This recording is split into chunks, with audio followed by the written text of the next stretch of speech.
Hello, everyone, and thank you so much for joining us. I'm Serena Sigolito, and I'm the editor of Public Discourse. I am really happy and excited to welcome you all today to this webinar.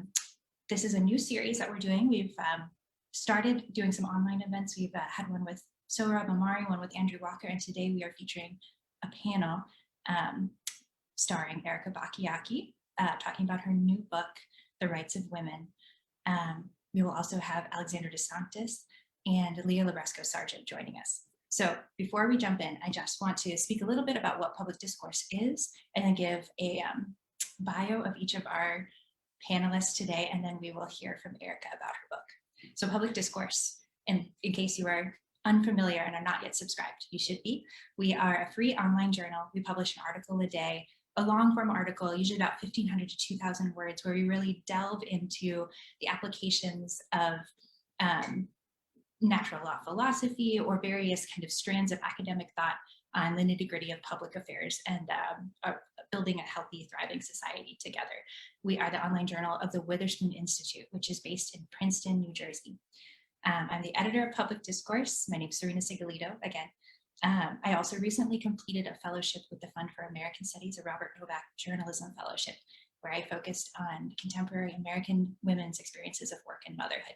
So I'm really fascinated by this topic that we're dealing with today, talking about kind of the legacy of feminism and where we go from here. Now I will introduce our first panelist, Alexandra DeSantis.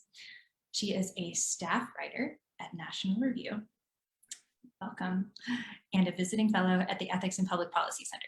She's also a regular columnist for the Catholic Herald's Chapter House blog, and she speaks frequently for college audiences about abortion policy and the pro-life movement. She graduated in 2016 from the University of Notre Dame, where she studied political science, theology, and the Constitution. Thanks so much for joining us. Thanks for having me. Thanks. Next up is Leah Labresco-Sargent. She runs Other Feminisms, which is a Substack community focused on interdependence, excuse me. She is the author of 2 books, Building the Benedict Option and Arriving at Amen, and she is beginning a new job this fall at Braver Angels. Welcome, Leah.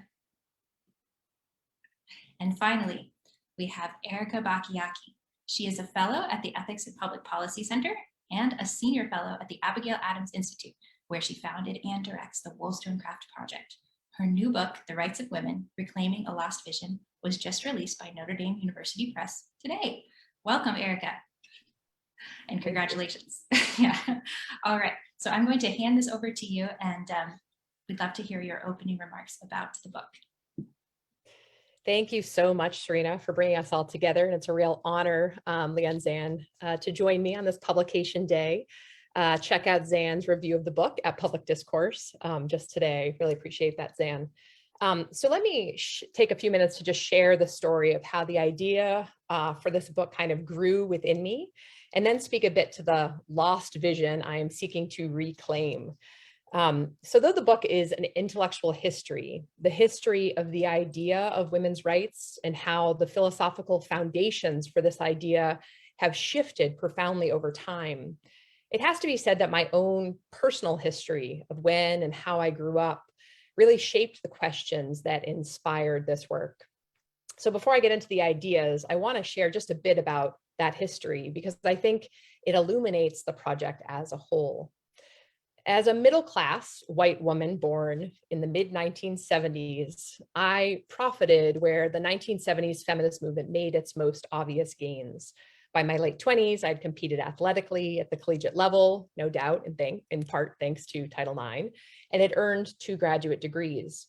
But the sexual revolution of that very same era deeply impacted me too. My generation was the first to experience the divorce revolution of my parents' generation, propelled by 1970s feminists of their day, and it took a toll on me, just as it took a toll on many others my age. My mother was married and divorced 3 times by the time I reached my 19th birthday. And so by 13 and 14, I was acting out in all the textbook ways with little to no relationship with my father after my parents' divorce when I was 4. And so despite my external accomplishments, I struggled internally with anxiety, depression, and even addiction during my teen years. Tragically, I also lost 2 close friends, also children of divorce, to suicide. So this tension between the gains of the 1970s feminist movement and the losses born of the sexual revolution of that very same time period is knit pretty deeply within me. Cultural and legal advances for women, yes, to be sure. But it seems to me that in the meantime, too many of us have lost an important cultural inheritance that had given priority to the longings for deep and abiding companionship and the duties, cares, and joys of family life and the life of the home. More poignant still, the gains and losses of this time period have not been equally distributed across the socioeconomic spectrum.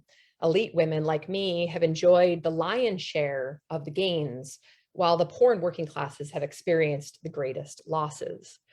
After all, by the grace of God and an excellent choice of a spouse, I've been one of the lucky ones, able to rebound from early losses to build a deeply satisfying marriage and family and professional life of my own. But too many have not been so lucky.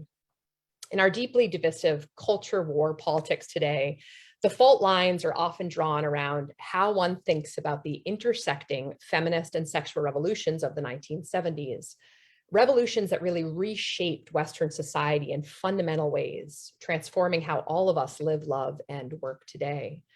Those in favor of these transformations tend to line up on the left and those opposed on the right. But really, the story is far more complicated, I think, than our politics seem to allow. And so it seemed to me the time was ripe to really separate the wheat from the chaff, to tease out the authentic advances for women while seeking to better understand where course corrections are urgently needed. And so where better to start than with the iconic figure of Ruth Bader Ginsburg, whose work I'd spent quite a bit of time with for a law review article in which I sought to debunk her signature legal claim that abortion rights are necessary for women's equal citizenship.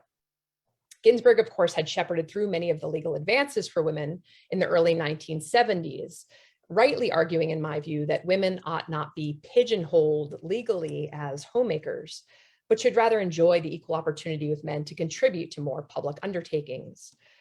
But her ardent advocacy for abortion rights depended, it seemed to me, on a count of sex equality that took the male body as the norm. In a word, if men could walk away from an unexpected pregnancy, then gender equality required women to be free to do the same. And this male normativity, deep at the root of the abortion rights claim, I'd come to believe was also complicit in the growing feminization of poverty. After all, what has become increasingly difficult to ignore, and what I'd also explored in earlier work, is the way in which the sexual revolution dramatically altered the circumstances in which the poor and working class women bear and raise their children. So whereas sexual intercourse and potential motherhood remain unshakably connected a half century after the revolution, that's why women need abortion after all. The connection between sex and potential fatherhood, that connection irresponsible men have always sought to avoid, has withered even further since the abortion-backed contraceptive revolution of the early 1970s took hold. And it's become increasingly clear that this decoupling of sex from marriage and marriage from childbearing has unraveled, in particular, a working class culture of once stable marital bonds that children need, and both mothers and fathers once relied upon for their success at home and at work and in all of life. Elite women, after all, are just as likely to be married today as they were in 1950. And they and their children are enjoying all the benefits of paternal support and care. But unmarried women who raise their children without the stable supports of their children's fathers are at a stark disadvantage on any number of measures. And so because I found so contradictory the twin pillars of Ginsburg's thought, anti-discrimination on the one hand and the right to abortion on the other, I wanted to get behind her view of rights per se and to understand its philosophical foundations and where she might have gone wrong. And this was a really kind of essential and knotty web to untangle, because it seemed to me that this contradiction in Ginsburg's thought had really contributed to these tensions I mentioned at the outset. Thanks in large part to her trailblazing work, women have achieved remarkable gains, but without this concomitant valuing of the essential caregiving work that both mothers and fathers undertake in the home. As I write in the book's introduction, Reproductive choice may have offered women a means to accommodate their bodies to fit the ideal unencumbered male worker with whom they seek to compete in the workplace. But it has delayed dramatically the workplace's acknowledgement of the essential cultural reality that most working persons are or ought to be deeply encumbered by their obligations to their families and to the dependent and vulnerable at large. And so the project really began as a comparison between the rights theories of Ruth Bader Ginsburg and Mary Ann Glendon. Glendon's now classic book, Rights Talk, was not only significantly responsible for convincing me as a 20-year-old pro-choicer of the merits of the pro-life position. Her thoroughgoing communitarian or dignitarian account also provided, it seemed to me, the single best corrective to Ginsburg's view. Ginsburg hailed first and foremost autonomy, and thus the need for women to imitate the unencumbered male to achieve equal status or kind of market equality. But Glendon argued that both law and culture ought to respect and support human dependency, the maternal and paternal duties that dependency demands, and the familial and cultural structures that have always taken up the task for forming persons to embrace responsibly their duties of care. Otherwise, as Glendon so often reminds us in her work, we run the risk of leaving women, especially poor women, with their legal autonomy and nothing else. So the vision of the book was initially what is now the last 4 chapters. But in a consequential moment early on, I realized that no one really cares that Erika Bachiochi thinks Glendon is ultimately right and Ginsburg is ultimately wrong. They probably would have known that already. So I had to dig deeper. And what I did not fully realize until I began doing so was that the early women's rights advocates in our country thought about rights very differently than someone like Ginsburg did. I knew the early women's rights advocates rejected abortion as a privileged response to the reproductive asymmetries between men and women. Every pro-life feminist knows that. But I had not understood the full philosophical coherence of their view and from whence it came until digging deeply into research for this book. And so as I read, and in some cases reread, the earliest arguments for women's rights, having first encountered some of them as a women's studies student more than 25 years ago, I began to see a thread emerge from British philosopher Mary Wollstonecraft's vindication of the rights of women in 1792, up through our own country's earliest women's rights advocates who read and expressly followed Wollstonecraft, to someone like Glendon, whose work, I argue in the book, can be understood as kind of the authentic completion of the Wollstonecraftian vision. On the other side, the line seemed clearly to stretch from more liberal accounts of rights and equality like those of John Locke and John Stuart Mill, and on to the 1970s feminists like Ginsburg. And so the early foundational parts of the book really begin to unfold from there. So basically, the book asks you to imagine a counterfactual, how women's rights would have looked, how our society would have progressed differently had we followed Wollstonecraft's vision of rights instead. But it also suggests, building on Glendon's work, that this vision is a far better one for today, 200 years after Wollstonecraft wrote. So let me now spend a few minutes articulating that vision, and then I'm really eager to hear from the panelists. So even a cursory reading of a vindication of the rights of women reveals that, with some irony, I suppose, Wollstonecraft was not chiefly concerned with rights at all. Rather, she was concerned most especially with the advance of moral and intellectual virtue in both persons and societies, an advance she believed would be best realized where our politics and laws shaped around the common human dignity of each person. Persons are equal in dignity, thought Wollstonecraft, because each one, whatever his or her sex, race, or social status, is a rational creature capable of moral development, of, as she writes, quote, rising in excellence by the exercise of powers implanted for that purpose, end unquote. The purpose of both law and government, then, is to encourage progress and virtue for each and every person, rich or poor, man or woman, whatever his or her starting point. Following the ancients here, she believed that human beings' attainment of virtue, not their attainment of property, wealth, or status, would guarantee personal, familial, and societal happiness. As she wrote most famously, society can only be happy and free in proportion as it is virtuous. And so Wollstonecraft offers a really unique synthesis, I think, of ancient wisdom and modern political insight, correcting errors she saw among philosophers of her day and proposing a program that in its fullness remains still yet untried today. So let's drill down a bit deeper into her moral vision. What does it mean to be virtuous, according to Wollstonecraft? Well, in a word, to imitate God through contemplation of the truth and benevolence toward others. Goodness, she says, has but one eternal standard, God, and thus all of his creatures, regardless of sex or social status, are responsible to that single standard.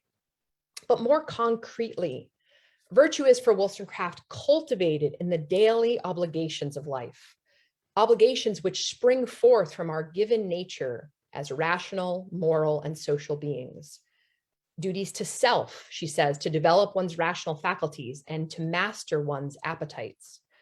To family, to care for one's dependent children, spouse, and elderly parents.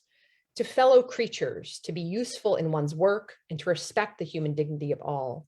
And to God, to pursue truth and goodness and to trust in his providential designs. And though Wollstonecraft was a strong critic of how marriage was legally instituted and practiced in her time, she thought the institution so essential to the domestic affections that were the primary instruments of both personal and societal happiness, that the moral corruption of the institution of marriage was, quote, more universally injurious to morality than all the other vices of mankind collectively considered, end quote. But a marital relationship between equals, in which each was perfected by the other through their growth in the virtue of friendship, had immense potential. And because Wollstonecraft viewed the affectionate inculcation of virtue in children to be among the most essential of all social duties, she regarded motherhood and fatherhood to be the very highest of all callings.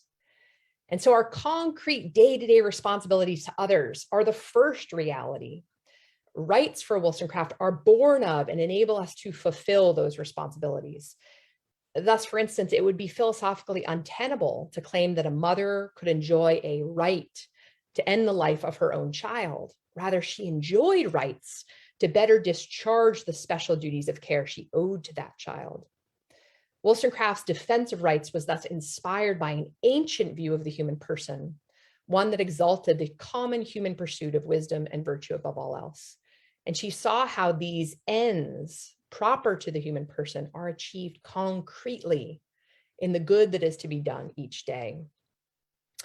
For Wollstonecraft, after all, a freedom bereft of wisdom and virtue, one not circumscribed by concrete obligations or disciplined by self-mastery, would reduce men to beasts. And this was especially true, she said, in intimate relations between men and women. Again, the wellspring of the domestic affection she recognized as the very source of every public virtue. Chastity, then, was not to be abandoned in the pursuit of the equality between the sexes, nor was this virtue specially required of women, as was the convention of the day. Rather, it was men who, in pursuing self-serving indulgence, without habitual respect for women, or a regard for the noble purposes of sex and the goods of shared domestic life, had too often failed to treat women with the dignity they deserved. Women, for their part, had too often acquiesced, fashioning themselves more pleasing to the eyes than strong in the mind. Indeed, the 18th century philosopher identifies want of chastity in men as the single most consequential offense against women. And so Wollstonecraft's radical, I think, but in recent decades, totally unsung vision of sexual integrity for both sexes, with a view toward virtuous friendships of mutual trust and collaboration, poses an especially striking challenge to a modern feminism shaped by a very different kind of sexual revolution. So in closing, if I had a single hope for this book, I suppose it would be this, that in understanding these older and richer views better, we would come once again to vindicate the equality of the sexes as Wollstonecraft and her early American successors did.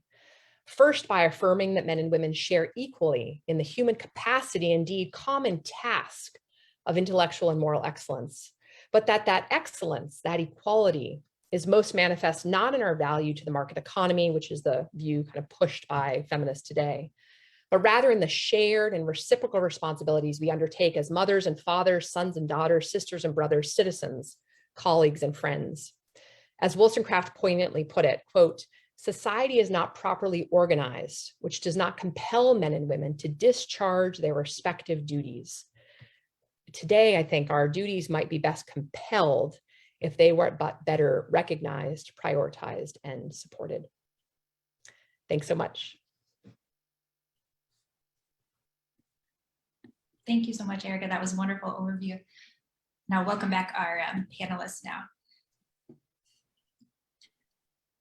So Erika, I was just really struck both in those remarks and in the book as a whole by your point that Wollstonecraft offers a unique synthesis of ancient wisdom and modern political thought. This idea, I don't know, you really bring such a nuanced take to looking at all of these different sources from across the tradition, looking at Aristotle and all the way back in this kind of tradition of virtue ethics, but then also really, people like Ruth Bader Ginsburg, or kind of more forgotten figures like Florence Kelley, or just, really interesting people from across the historical development of feminist legal thought, and, as well as kind of more philosophical roots. So I think it's really fascinating. And you have this vision has really clear applications for feminists today who overwhelmingly embrace abortion, as you say, is kind of the central plank and the necessary precondition of equality with men because of that, embracing that male vision as normative. But I wonder, especially with a public discourse audience who are usually more socially conservative, probably already have virtue ethics, as sort of a vision for how life should be. What is it that you would hope that they would come away from this book with? Why should they listen to feminists? Yeah, so it's actually interesting because even the term feminism is a bit of an anachronism when we are talking about sort of the women's rights advocates, especially Wollstonecraft. I think feminism, the term feminist, begins like in the early 20th century, and so I actually use it in the book more to describe 1970s and on, and then I try to reclaim it a bit with this idea of dignitarian feminism. But I think it's helpful. So I usually refer to those early women as early women's rights advocates. So what I would want my fellow social conservatives to better understand is kind of the very real legal and cultural impediments women had to their full flourishing, and why a women's movement, and yes, even the core of RBG's 1970s anti-discrimination work as an ACLU attorney, was even necessary. Aristotle's I think his realist metaphysics and his virtue ethics are really absolutely the answer to many of our ills today. And that's what we're kind of doing at the Wollstonecraft Project, is trying to put this all back together. And so in case it's not obvious, I think, Wollstonecraft's moral vision is deeply Aristotelian. But Aristotle got some really important things wrong. And so, working with, a wrong-headed understanding of biology, really, it wasn't his fault, poor man. His view of females as deformed or misbegotten males is kind of, I think, foremost among those errors, at least from the questions we're concerned with. So, for those who don't understand, so his understanding was that females only came into existence because they lacked something that males had, and his understanding was heat. And what's funny and ironic about this is that we actually know that biologically the very opposite is true, that embryos are kind of female until something else is added. So this view of Aristotle, unfortunately, casts these kind of misogynistic ripples throughout the course of Western civilization. And so a great place to look to kind of have proof for this, proof of concept or whatever, is Prudence Allen's a really magisterial 3-volume work, The Concept of Woman. And you can see there how it played out philosophically. So for Aristotle, there's a question of whether women can actually even be kind of fully virtuous. They can in their own way, but it's as men naturally rule and women naturally serve, obey, are silent. And so are they capable of the whole, the full panoply of virtues when they're understood as kind of dependent? and dependency, has there's some issues there for Aristotle as well. So I think, though Wollstonecraft's not explicit about kind of doing what she does with Aristotle, she's not explicit about using Aristotle. You really do need Wollstonecraft to kind of put this stuff back together. You also need her to deal with Descartes and kind of Cartesian metaphysics that goes in an entirely different way. So that's what's really cool about her. And that's what I try to show in introduction in the early chapters of the book, is how she kind of puts back, she takes it all and puts it back together, which is really kind of quite beautiful. So that's where I think, why I think Wollstonecraft is necessary, and why it's necessary to really understand kind of what women were up against historically, and in part because of Aristotle, right?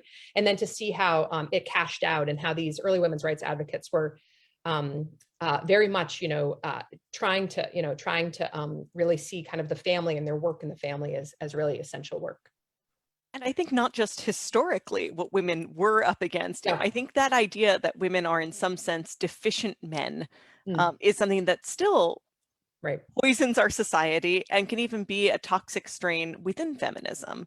Because Ginsburg's claim that abortion is what women need to be treated equally, it doesn't come out of nowhere. It comes out of the way that women's pregnancy is treated as a threat. And I think a lot of the missteps feminists have made are understandable, because they're in response to a world that's hostile to women. And to get the first woman's foot in the door, the way you do it is going, okay, how much of being a woman can I hide from other people, or deal with in some other way, so that I can get in the door at all and then advocate for other women? And we see that in kind of the pressure that women's fertility is a threat, and that we want to restore women to kind of a male fertility model of non-pregnancy. But we also see it in the way that, childcare needs are discussed, where the fact that children have relationships with their mothers is the problem that needs to be solved. And the question is, how do we allow women to get back to work faster, when that's not what all women want? Women want kind of a range of options, and often flexible work, so they can both work and take care of their children. But a lot of the discussion are, okay, well, I guess then we have to allow some rooms for pumping, but to actually accommodate breastfeeding in an office is impossible. You just can't have women exist. We need women to find some way of being less aggressively women, and then we're happy to guarantee you full equality, as long as you find a way to pretend to be men. Yeah, Erika, you mentioned this idea of dependence, which I think connects a lot to, Leah, a lot of your work. One of the things you talk about in the book, Erika, is you have a great line, and I'm forgetting exactly how it goes, but something about the family being an island of, I don't know if you're so this is sort of a bastion of resistance against the logic of the market. That it's not, today we sort of get things confused, I think, a lot in terms of the relationships between the family and the market and work. And, in the elite upper classes, we have this problem of workism, which you discuss in your last chapter, but that this sort of like the family should be structured in a way that serves the market, and that makes it, possible to try to be as close to this ideal worker model, which again is male, as possible. But really that the proper relationship is the other way around, is that the market should be structured such that it serves the needs of the family, and that the family has this primacy, and it also, the family in inculcating virtue in both children and in the parents by raising the children, is actually what makes a liberal democracy or a capitalist economy or any of these things possible, because you need that virtuous citizenry. So Leah, this makes me think, in this kind of resisting Cartesian dualism, this sort of grappling with the reality of the body, that this makes me think of some of your recent writing about dependency. I don't know if you have thoughts you want to add to that. Yeah, I loved Erika's whole book. I recommend it to everyone on the webinar. But the idea that stuck with me most is really starting our discussion of rights, not from some abstract idea of, well, what are we entitled to, but starting the question of rights with, what duties do we already have? We don't opt into all our duties. It's not about freedom to pick duties necessarily. That can be part of it. But we don't begin as an individual. We begin as someone who already has ties to others and already has obligations to others. And so our rights begin with, what duties do we have and what do we need in order to fulfill those duties? And I actually love, Erika's book is neighbors on my bookshelf with The Obligated Self, which is a book of Jewish theology. on maternity. And it really draws a contrast between what we often talk about people, and I think this is really shaped by our expectations for them economically. How can people be as kind of interchangeable as possible, had to have as few other things going on so we can just slot them into work or into other parts of society and not have to worry about what they have to do with others. You know, that's for you to solve on your own time. But when you show up, you don't have other obligations. You're a worker. And what Mara Benjamin talks about is that all of Jewish theology is shaped by obligation to God, you know, and specific duties that both give us freedom to fulfill and shape our lives. And she draws a specific parallel that will just borrow just a couple sentences, you know, that what lets us apprehend maternity as obligation that elevates in a new light. And she says, much as the rabbinic Jewish male finds both burden and reminder in his talit, his prayer shawl, and circumcision, mothers carrying their children are clothed in a kind of ritual garment and bodily sign of relationship. And I feel like that's a big part of what's missing in our culture. You know, we don't see our rights as related to our obligations. We see our obligations as kind of causing friction against our rights. And we don't see kind of even the marks of wear on us as marks of how we are bound to others, marks of love that deserve honor and elevation. Well put. Yeah, but I love that. I mean, I think that's also cause for hope in a sense, like the fact that it is so bound in our bodies. And, you know, I find, you know, when I've done all these interviews with women, and it's so fascinating to me what a universal experience motherhood is and the ways that it transforms you. And, you know, there's this new book I'm really into by Abigail Tucker called Mom Genes that talks about kind of the physiological transformations of motherhood. And I think that usually, you know, if you let it transform you, it has the capacity, as Erika talks about, to help you to grow in virtue in different ways. You know, so it kind of helps you to come to terms, or it forces you to confront this idea of dependency and these connections of duties and rights and things. So in a way, I feel like that's kind of hopeful, because it is just so embedded in the nature of reality and the nature of who we are as human beings that we can't get away from it so much. And Zan, along those lines, I wanted to ask you, you know, Erika talked about kind of her personal experiences in the wreckage of the sexual revolution, or the pain that it can cause, you know. And I think about with younger women today who have kind of grown up in the context of already having gained a lot of these, you know, principles of non-discrimination and equality of opportunity and all of these things, but having to really carry those burdens of the wounds that are inflicted by the dissolution of marriage in our society and all of these things. So I wonder if you see, I know you do a lot of work with younger students, I think, and I'm curious your sense of whether that's kind of an avenue or how we might reach those younger people to help them embrace a vision of women's equality and of, you know, human rights or all of these things that is not predicated on abortion. Yeah, well, I appreciate that question. And I really appreciate Erika's book in particular for this reason, because I think it's hard to find, you know, arguments that abortion is antithetical to women's freedom and flourishing. That's just not really out there. Obviously, the very predominant theme you hear when we talk about women's rights or women at all is, oh, we're talking about women, we must be talking about birth control and abortion, right? We're talking about women's rights here. So where's Planned Parenthood? And so I've always really appreciated Erika's work, and now especially this book, and being kind of one of the few cultural and I guess academic pushbacks to that idea, and in fact a total rejection of that idea, and you know, arguing that in fact women are worse off because of abortion. I think that's a really powerful claim, and it's a much better claim for reaching people who don't agree with you than abortion is morally wrong, which of course is an important argument to make as well. But to a young woman who's been hearing her whole life, well, this is just choice, and you know, you need to have this option in case something happens and your parents aren't supporting you, or the man with whom it happened isn't supporting you, or whatever else. Here's this backdoor way out, and you need to always have that choice. To tell that person, actually, this choice is bad for you and harmful, and here are all the ways in which it's harmed women, practically speaking, but also philosophically. You know, tells women they ought to be functioning like men, or there's something wrong with their body being a womanly body, is a much more powerful argument to reach people like that. So as to the question of how you get that argument to young people, I think that's much harder to do. But I do think the appetite is there, right? Like we've spent the last 10 years having these, in my view, mostly kind of superficial conversations, but still getting at something important about what does it mean to have it all, and can women have it all, right? It seems like we're trying to gain the ability and the vocabulary to speak about the fact that women want to do more than be in the home oftentimes, but women also don't want to just be men necessarily in the office all the time doing nothing else.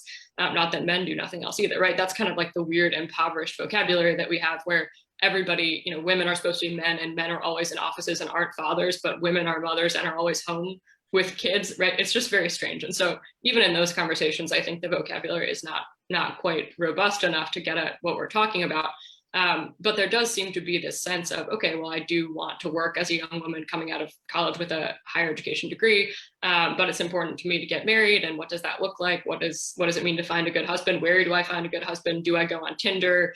You know, why is hookup culture dissatisfying to me? These sorts of things, I think we need to have a more robust kind of vocabulary to speak about, and a better form of feminism, or perhaps we could leave the word feminism aside and just offer something better to people. And I don't know what sort of, I think there are a lot of vehicles to do that. But I think that's sort of the heart of what we need to be doing. And I think some of the aftermath of the pandemic offers an example that isn't about abortion, where we can talk about that our society offers women unfair and unjust deals. That, you know, when schools shut down, there were not usually plans for what was going to happen to kids, you know, and what happened was women were often the ones who left their jobs or found themselves really facing really impossible choices with no help. About how am I going to balance these different obligations I have without the support, Erika. I think that you argue that people deserve, you know, the support they need to fulfill their obligations, both to their child, you know, and to whatever work they've taken on. But, you know, if we look at the aftermath of the pandemic and say, well, we treated women as though we could just throw anything at them and rely on them to absorb what was hard about our society in, you know, unfair, unsupported ways, I think the same is true about abortion. And we look at the people who are getting abortion, the majority are citing financial reasons about why it feels impossible to have a child, not why they're not open to having a child at all. And I don't see something that's pro-choice there, when for many women it feels like only one choice is open to them. And I hope that one of the places where it's easier to work together, kind of regardless of people's feelings about the morality of abortion, is that if we look at the abortions that actually happen in the United States, many women who get abortions get them because they feel like other avenues are closed to them, you know. And I think a lot of pro-choice feminists in good faith don't want that to be the case and need more room and more encouragement to say that. And I think we can look around and say, look, like we can see that women keep being forced into making impossible choices. And it's not right. And this is one more case where it's not right. And even if you want abortion available as a fail-safe in some cases, you can see that it's being offered as the only option to women again and again. And we expect women to just absorb the cost of our society's hatred of children. And that's unjust. Yeah, I think if I could respond to that just a bit, I think part of the reason why we see that, and I mentioned this in my review of Erika's book that's on public discourse today, is the people who are in favor of abortion, who argue that abortion is a solution to women's problems or somehow frees women from the tyranny of their body or whatever, however they might put it. Increasingly, they seem to want to celebrate abortion as a social good, right? They kind of started out by saying, okay, this is something women just have to do because it enables us to be on par with men. But over the last couple of decades in particular, and I think in large part because of the way our political system has made this happen and our legal system, now they have to say, okay, abortion is actually this great thing and we need to celebrate it. And if women are unhappy after abortion, or if there seems to be some kind of problem, it's not actually solving the problem of women's unhappiness or dissatisfaction or whatever other problem they might be facing, that's because we aren't celebrating abortion enough. And so there isn't actually space among people who support abortion as an option to say, hey, maybe it's not always the best option. Because if you're saying that, suddenly you're saying to a woman who had an abortion, oh, maybe you shouldn't have done that, right? Or you're admitting that in some cases, at least, it's not the right thing for a woman. And so I think because they are now many people who support abortion, and in fact, in the kind of national political sphere, all celebrating abortion as this great thing for women, they don't really feel comfortable, if they believe it, saying that sometimes this might not be best, because it sort of admits a chink in the armor that I think they're afraid of pointing out is there. I wanted to, if I could, just jump on this idea of, what are we learning after, because of the pandemic? And, obviously I'm one of the laptop people who, can work from home. And so is my husband. But what I found really remarkable, my husband's always been very, very involved in our family, but we have a very large family. And what was really beautiful, he worked entirely from home. So we were both working from home, but he was, fully always, at work. And then I was working part-time still. But what was so amazing is I remember one time we have a 2-year-old, and he would always wake up with the 2-year-old. He wakes up a lot earlier than I did. And he was baking bread with her all the time. And so I remember coming down one day after sleeping in later than he did. And I said, Charlotte, why are you so happy? And she said, because of daddy. And I thought, how wonderful. And again, this may be, maybe on the outside where mothers and fathers are together with children at home, but I don't know that that's the case. I think that we saw that happen a lot more. So not only were fathers more involved in their children, they were also with their children, they were also more involved with home life and cooking and those kinds of things. But also getting sort of an eye on what it was like to be at home all the time for those women who are at home, or what it was like to juggle work and family for those women who do that more do that more in their work, whereas the husbands just leave entirely. So I found, that kind of really sort of vindicated a lot of, to use, Wollstonecraft's term, really vindicated a lot of what I was trying to do in the book, which was really to say, part of what, and it also gives me some hope for looking out not only after the pandemic, but also just seeing young men. And I think as we get younger and younger generations of men really wanting to be entirely involved, really seeing their roles as fathers, as being, as I talked about, being constitutive to who they are. And so that to me is a great sign of hope, because what it used to be is kind of like women, constitutively mothers, and fathers were off in the workplace. And then, women went off chasing the men in the workplace. No one was really there. And so there is a shift, I think, at least among kind of the elite, where you start to see kind of both want to take part in the life of the home a bit more. And so I'm hoping that what, my book helps to show is that, this may be starting, but there's certain blocks that have to be built around it for this to really, I think, take off as something that also can help the working classes integrate into the life of the home more as well. And I think that's a great point about dads or men's frustrating longing to be fathers. Right. I think one thing that happened in the pandemic is a lot of men who might not have the freedom to be at home as much as they want, wound up juggling their work and their children, which isn't easy, but came away remembering how much they like being home with their kids while they're awake, which just like It doesn't always feel like it's an option to be mothers for mothers, it doesn't always feel like an option to fully be fathers for fathers. And I'm really reminded of how much, I know men who have a big heart for fatherhood and don't know how to find their way into exploring that. It's always been easy for me as a woman to talk to my friends who are moms before I have kids and offer to babysit. And I think men often feel like it's not as possible for them to share their love of children before they're married, because a man who approaches you feels more like a threat. Why is a man interested in children? As though that's not a perfectly natural thing for a man to want. And there's my timely pitch. I know, Serena, you probably want to get to questions, but my pitch for big families is right there, because one of the most beautiful things is not only how obviously some people aren't called to have big families, aren't able to have big families, it's too expensive to have big whatever. But if you can do it, and it's hard, to see, the necessity of the father being involved, but also the sons. I mean, of course, I have 3 girls and then 3 boys, and then this delightful little 2-year-old. And of course the girls are very involved, but the boys, I mean, they, are with, the best gift for them and sort of for their, manliness and how they are with women, but then also with children is allowing, Charlotte to come into their lives, because to watch them, holding her hand, carrying them, taking them out of bed, all the things that they do just as much as the girls, it's such a delight to see. And it really is forming them in virtue, in all the virtues that I kind of commend and extol in the book. And I love, again, kind of coming back to this, this idea of the unity of truth and how you can discover it in so many different ways. Like, this is, as you lay out in your book, just like so well supported in kind of a vision of virtue ethics and all of this, letting yourself be formed, but also returning to that book I mentioned earlier, the Mom Genes book. It's so interesting. Some of the scientific research that she talks about there is kind of looking at the really the physiological changes that happen in the brain and the rewiring of reward centers that happen when a woman gives birth, that you like have this instantaneous, well, I mean, it can vary from woman to woman, but in general, there's a rewiring that happens, whether you like it or not, where your baby just becomes the most wonderful thing in the world to you. You know, like you get so much dopamine, like all these things happen.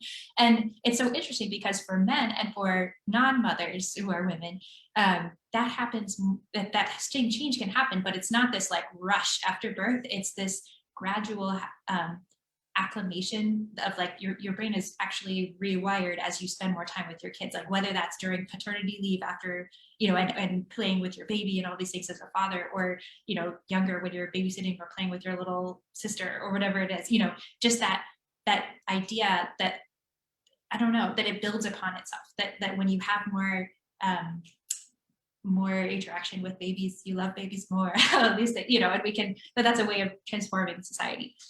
But that, I think, segues nicely into a question. By the way, viewers, if you have a question that you'd like to share, I am monitoring the Q&A function, and I'm going to give you some of those questions now. The first of which, and any of you feel free to answer this, because I think it's a tricky question. I'm interested in your answers. So one of our viewers asks, how should the Christian feminists understand the idea of male headship in the family? Starting with a Erika? really easy one. Yeah.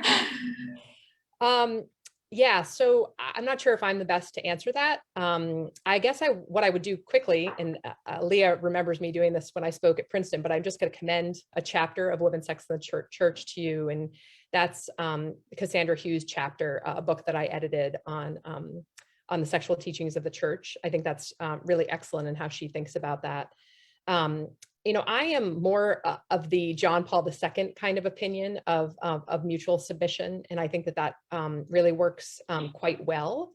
And I think when it's lived out, you know, as spouses, that really, you know, when I'm trying to do everything I can to love my husband as he should be loved, and when he's trying to do everything he can to love me as I should be loved, that there's not really a need to kind of be thinking about questions like that at all. I just don't know. I mean, I would say there are certain places, at least in our marriage, and I think this works well for parenting, where the buck stops here is with my husband in terms of discipline, because I'm a bit more of a negotiator and not, I wouldn't say a lightweight, don't get me wrong. But he's going to come down a little bit harder on the kids. And so sometimes the buck just has to stop there. But I'm not, and I guess I would also think about the way in which, you know, we think about submit, and what that word I think means is to listen. And so I think it's really important that both are listening, and that in that Pauline text, there is a way in which, you know, a woman needs to respect her husband and listen to her husband and not treat him like another child. And I think so there's a lot of wisdom in that. And then where the man needs to love his wife as his own body. And there's a lot of wisdom in that. So I guess I would just push that off to theologians and just say that I really think that there's a real important kind of, equality and equal dignity between the sexes, especially in marriage. And there's a real collaboration and reciprocity there, and a friendship of equals. And I guess I wouldn't think of marriage as kind of a hierarchy or an aristocracy the way I think some of the old tradition thought of. I mean, I really do think it's between two equals who you know are growing in the virtue of friendship together. We had one of the verses at our wedding that people sometimes trim down. And when it talks about what it means for a man to be head the way Christ is head, what Ephesians says is husbands ought to love their wives as their own bodies. And one of the ways my husband and I understand that in our marriage is any entering into obligation for another person is entering into a kind of vulnerability. That, you know, what often happens in marriage is there's a particular kind of vulnerability that goes to the woman first. You know, when I'm pregnant, you know, I experience everything that's hard about being pregnant very directly. And for my husband, you know, to love me as his own body means deliberately entering into that vulnerability too. I can't walk away from feeling nauseated. He walks into it to take care of me. And I think that's kind of what's at the heart of this, that when there's any kind of relationship, there will be a kind of mutual vulnerability. And for men, that choice is often deliberately entering into a vulnerability they have the choice to walk away from. Yeah, and I remember early on in my marriage reading something by Simca Fisher about this idea, and she described kind of the feeling of, you know, what does this actually look like in a marriage? Like if you're gonna, like, as a wife, submit to your husband or whatever. And she described something that I have come, you know, I've experienced a lot of times. And, you know, I'm more of, this is, you know, this gets into kind of some of the contemporary discourse out there about like the mental load or these sort of things that women tend to be often, for whatever reason, whether, you know, some of it's cultural, some of it's maybe innate or whatever we want to say, but we tend to be the ones kind of monitoring a lot of the well-being of the children and like making decisions and researching and all of these things. And for me, some of this will depend on personality, but I can get to a point where I'm spinning my wheels of just the levels of anxiety and like all of the different choices and what's best for our family and all of these things. And at a certain point, like, you just have to make a choice and you have to move on, you know? And so for me, part of like learning to submit to my husband is that, you know, I'm a maximizer, he's a satisficer, if you've heard those terms, you know, like overthinking can be unhelpful, yeah, at a certain point. So one way that I've kind of practically found the headship works out in our particular marriage is that sometimes I just have to trust that, like, okay, I'm going to let him make this decision and it's going to be fine, you know? So that's kind of maybe a practical way it can look, but, you know, it's, again, coming together, as Erika says, as equals. And this is going to, and based on mutual vulnerability and self-sacrifice and sort of the common good of the family and the relationships between them. Yeah. One other question from the Q&A. So a viewer asks, could any of the panelists describe a time when they've been able to build common ground with pro-choice mainstream feminists around the types of approaches discussed in Professor Bachiochi's book? You've made me a professor. Thank you very much. Or doctor. No. Yes, actually, so I have been doing quite a bit of work. I mean, it's kind of coming along. I know Leah, I'm not sure if Serena or Zan were there, but I had a really great discussion with my dear friend, Elizabeth Schiltz, and Robin West and Eva Feder-Kitte, who are two leading pro-choice scholars. I think you can find the video up at Feminist Choosing Life of New York, but they are actually very actively trying to bring pro-life and pro-choice kind of feminists together on certain things. I also am in touch with, it was actually a woman at Harvard who runs the women's, now I can't remember exactly what it's called, but at the Kennedy School has been in touch with me wanting to do, because I'm at Abigail Adams, which is there in Cambridge, wanting to do some kind of collaboration on these kinds of questions of family policy. So I'm hopeful, you know, we'll be doing some of that work too. So I think it's very, very much possible to do that. And then, you know, challenge them along the way. Yeah, I would add, just from my perspective, unfortunately, I think if you're going to find that kind of cooperation or willingness on the other side to talk about areas of common ground, it's typically in kind of a scholarly or academic sphere. In the political sphere, it really is not, in my experience, at least, so much that way. And I think that's true on both sides of the issue. But to the extent that there is common ground, I think it's when, just in my writing or in my speaking, you know, trying to admit or to focus on the fact that, yes, pregnancy is a unique experience for women, and this is something women have to deal with. And there is reproductive asymmetry, and that's a challenge to justice, and we have to do something about it, or kind of give to the other side its due. They are looking to abortion as a solution to something real that they're not making up, and then go on to point out why the pro-life case is actually a better way of addressing that. And I think that's sort of where you can build common ground, maybe to people who you never speak with, depending on your platform or things like that. Where you kind of meet them where they are or address their concerns a little bit better, even if you don't have an interlocutor who's necessarily open to what you have to say. Yeah, I think it is hard to get these conversations going among people whose job it is to have opinions about them. But one thing I really like about my Substack community, Other Feminisms, is it does include women who think of themselves as interested in feminism, whether or not they use the term for themselves, who are both pro-life and pro-choice, and who can really agree that we live in a world that is hostile to women and hostile specifically to women's fertility. And as you're saying, Alexander, they kind of disagree on what the solution to that is. But if we can start with that truth that women are different in this way, and that some difference has to be made in response, that we have to have some particular response to that reproductive asymmetry. Starting there, there's very few people I talk to who want abortion to be the only response to that difference. So a lot of people who are pro-choice at the ballot box are in favor of large parts of building a pro-life culture, whether that's the child tax credit that went out today or more flexible working structures, but who know that mothers need more support to really be able to have a choice. And when I have those conversations with individuals rather than op-ed pages, I have a lot more success one-to-one. Yeah, it was really interesting for me because before I had kids, I was working at public discourse and very much involved in kind of Witherspoon and conservative more networks in the Catholic community at Princeton. And once I had kids, my social circles really shifted a lot because they started going to all of these like baby boot camp, mommy and me kinds of things. And so I ended up becoming friends with a group of women who all had babies at the same time as me, who were not particularly religious, or like some of them grew up Catholic or whatever, like just very different in their everyday lives. But motherhood has been a really a strong bonding experience for us, and I've been able to be very open with them about even things like, say, natural family planning.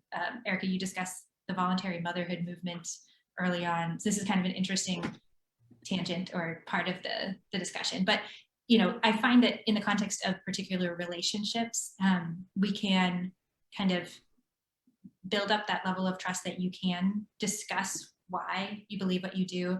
And then even, Leah mentioned the child tax credit. I'm finding that, and making the point there that, we want to be, I think Erika talks about this too in her last chapter, but structuring any government programs in such a way that they're allowing families to choose what's best for them, versus, say, instituting a universal system of daycare.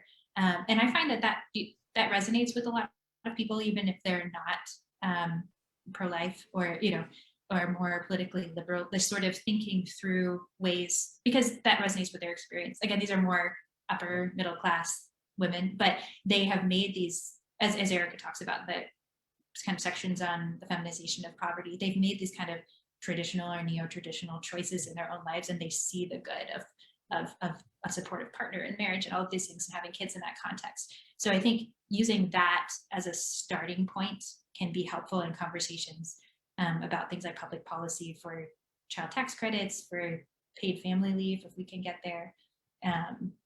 So I think that's one way I've had success. Okay. And we are almost out of time, but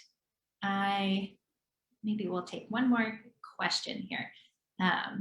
So I think along similar lines, a viewer asks, when most people of a more liberal bent hear the word virtue, they tend to think of it as an element of cultural repression. How do you recommend introducing this concept to someone who doesn't understand it? Mm-hmm. Yeah, the way I tend to talk about it, I use the term excellence as sort of synonymous with virtue, because I think people, understand excellence. They understand excellence in athletics and in entrepreneurs, and they see sort of the standard in different kinds of vocations and jobs and things like that. And so really what virtue is just kind of the standard for the rational creature. It's the way in which we best live out our dignity, our noble dignity as human beings. And so what does that look like? And then you can start just talking about the virtues, right? So isn't it wonderful when someone is patient rather than impatient? And isn't it wonderful when someone is truthful rather than lies?